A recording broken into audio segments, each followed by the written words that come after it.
Welcome back to PTV. In today's video, we are going to look at functional dependencies, the types of functional dependencies. We have full functional dependencies and partial functional dependencies.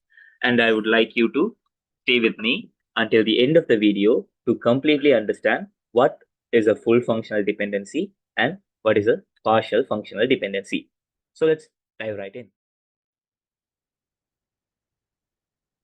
Before I start the types of functional dependencies, I hope you have clear understanding on what full functional dependency. I mean, what are the FDs? What is FD, and what is the formal definition for that, and how we use the notation for representing FDs in a relation. After that only, you can continue and learn about the types of functional dependencies. So please refer to the last video before you come here. Now, we will start learning about full functional dependencies. Full functional dependencies.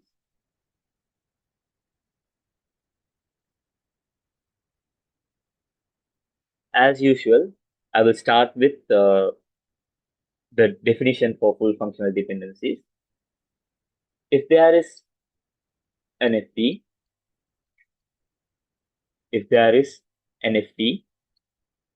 is, if there is an FD, X functionally determines Y, where deletion of any attribute A1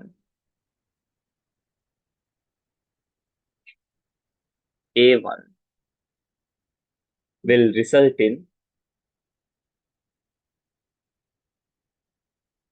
disappearance of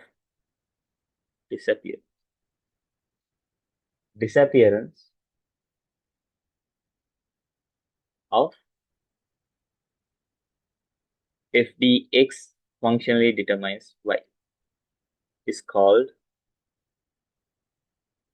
a full functional dependency, or a full FD. Can you understand the idea from this definition? Well, let's go through word by word. If there is an FD, X functionally determines Y. Well, let's say there is a relation R and it has attributes A1, A2, A3, blah blah blah until AN. Okay, I'm gonna have A7 and A8. And let's say A1, A2, A3 is the set of attributes represented by X, and A7, A8 are the set of attributes that is represented by Y. And since we have an FD that states X functionally determines Y, okay, now we will continue. The deletion of any attribute A1, any attribute, it can be A1, it can be A2, it can be A3, any attribute from X. If you delete that, if the dependency no longer work, if it breaks the dependency, FDX functionally determines Y, is called a fully functional dependency, a full functional dependency. In other words, in simple terms, Y is fully functionally dependent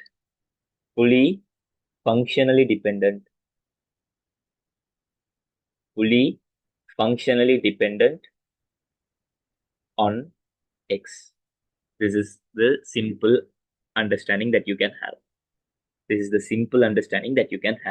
About full functional dependency. இதுல ஒன்றும் அவ்வளவு கஷ்டமான விஷயமெல்லாம் இல்லை. கம்ப்ளீட்டா Y வந்து எக்ஸ்ல depend ஆகி இருக்குமா இருந்தா, ஃபங்க்ஷனலி டிபெண்ட் ஆகி இருக்குமா இருந்தா, அதை நாங்க என்னன்னு சொல்றோம்? ஃபுல் ஃபங்க்ஷனல் டிபெண்டன்சின்னு சொல்றோம். Alright, well, let's say if I can explain it to you with some examples so that you don't get confused with the definition. Let's say there is a relation 1 and this is a relation in a classroom, okay, in very famous educational institution.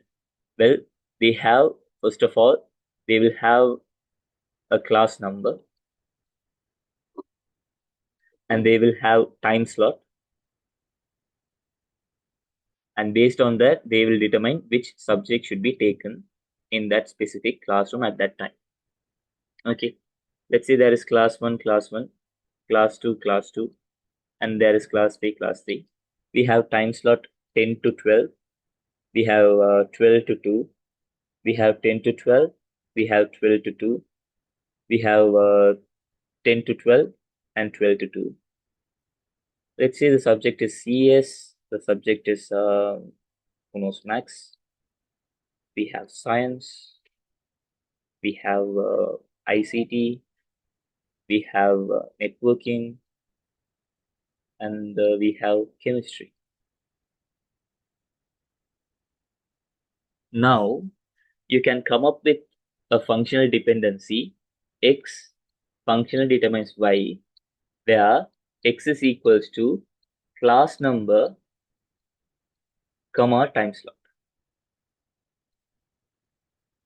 and y is equals to subject. They are not null, and they are a set of attributes of relation R1. Why does this work? Why does this work? Well, if the class number is 1 and the time slot is 10 to 12, the subject CS is happening there. If it is 12 to 2 at class 1, well, maths will be happening there. So, this attribute subject functionally depend on both these attributes x. That's why we said x functionally determines y. Now, you might have a doubt. Why did you come up with this example? Well, let's say you delete time slot from x. X is equals to class number. Let's say, well, before I go there, before I delete and all, I will explain how this is actually FT. For 1 and 10, 12, there is only CS. There are no other values for 1, 10, 12, 1 and 10, 12. Similarly, for 1 and 12 to 2, there is only max. There are no other values for this, or no other entries of this. No other entries of this. Therefore, we can keep that in mind. We can keep that in mind. That's why this is x functionally determines y. Well, now we'll continue. Oh my god. Now we can continue. Let's say we delete class number from this, and we just have time slot.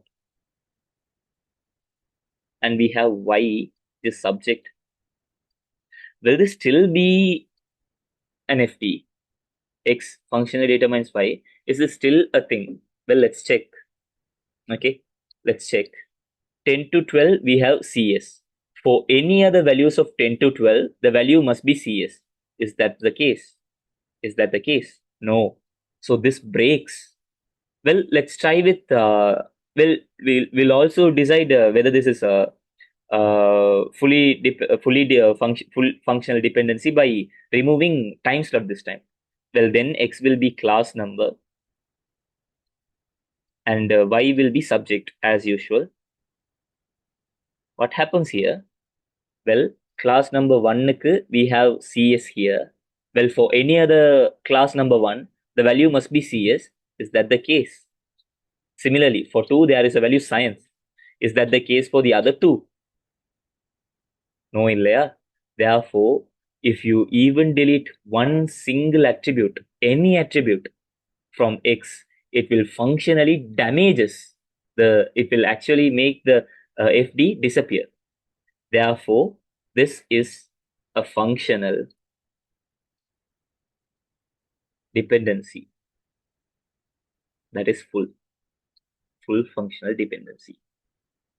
If you want another example, you can keep in mind the screen number, time slot, movie. This is also another great example. Why? This set of attribute functionally determines this set of attributes. This can be X and this can be Y. Also, what about this one? Student number, course number, grade. What do you think about that? Well, if you don't know both of these, the marks grade may change. So we can say X functionally determines Y. What if we had something like this? Student number, course number, and course name. Is this full functional dependency? Is this full functional dependency? Let's say this is X and let's say this is Y. Is this actually a full functional dependency? Ask yourself. I will start teaching you about partial functional dependency. Partial functional dependency. Partial functional dependency.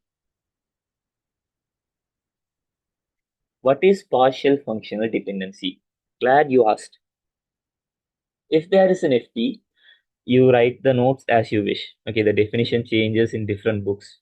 That depends on the book that you are referring. I'm just giving you the basic idea that you have to know for this. That's all. You can learn here and then refer a book so that you can come up with a definition that is perfect for your type of exam. Okay. If there is an FT, that is, if there is an FT, X functional determines Y, where removal of some attributes, removal of some attributes from set X,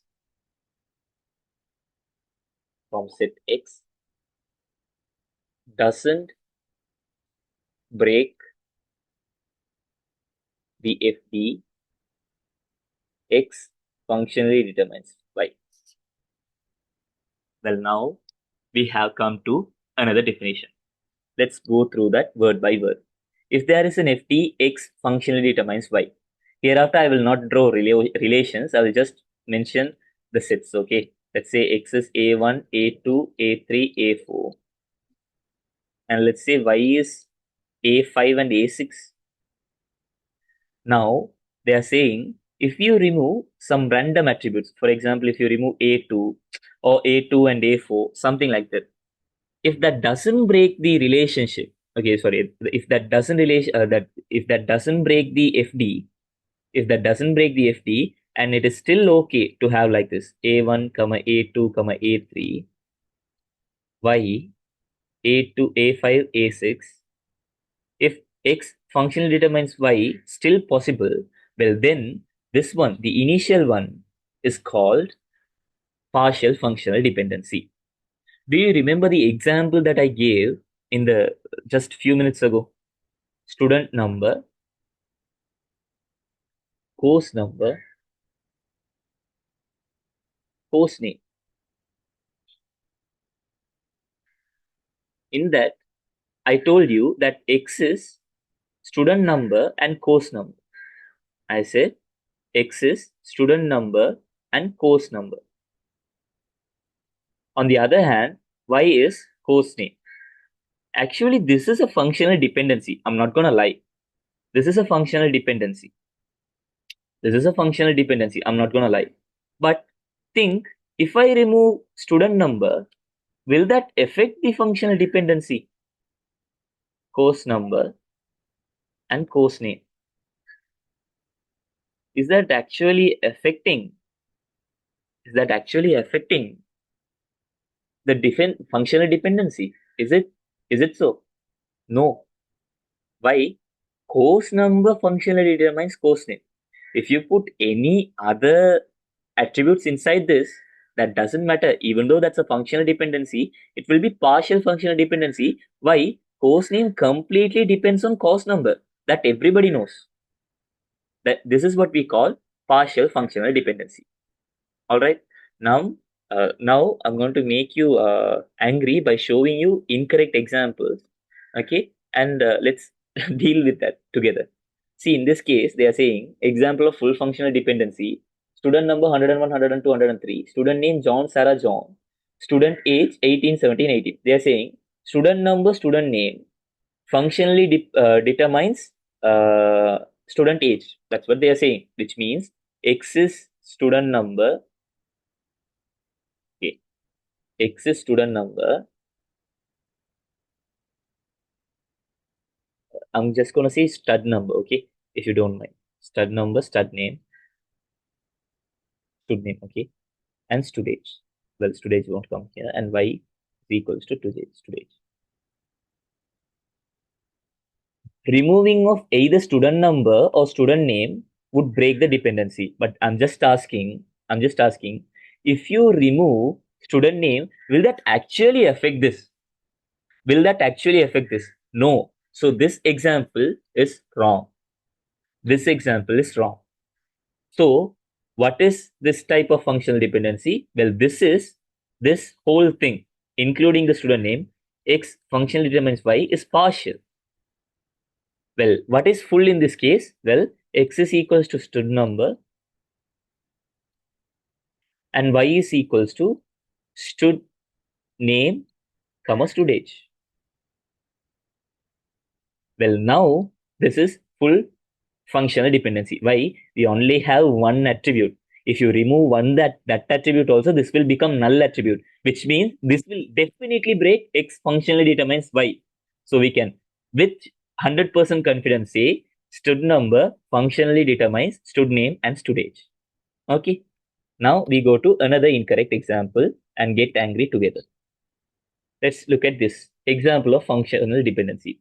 Student number's course code functionally determines course name. Well, this is okay. We can see this is partial functional dependency. That we can see because we know that course code actually determines course name and student number isn't. Student number isn't. But see what they have given as a justification. The FD is partial because if course code is removed from X, student number functionally determines course name still holds. Who told that? They must have changed it. Not course code, it must be student number. If you remove student number, course code functionally determines course name still holds. Student number alone can't determine course name. Only course code alone can determine the course name. So don't trust everything that you see on internet. Okay. Don't trust everything that you see on internet. And there is one more example, full and partial functional dependency example. Student number, student name. Is it full functional dependency? Yes. Why? Student number functionally determines student name. Okay. Student number, subject code, marks. Student number, subject code, marks. True.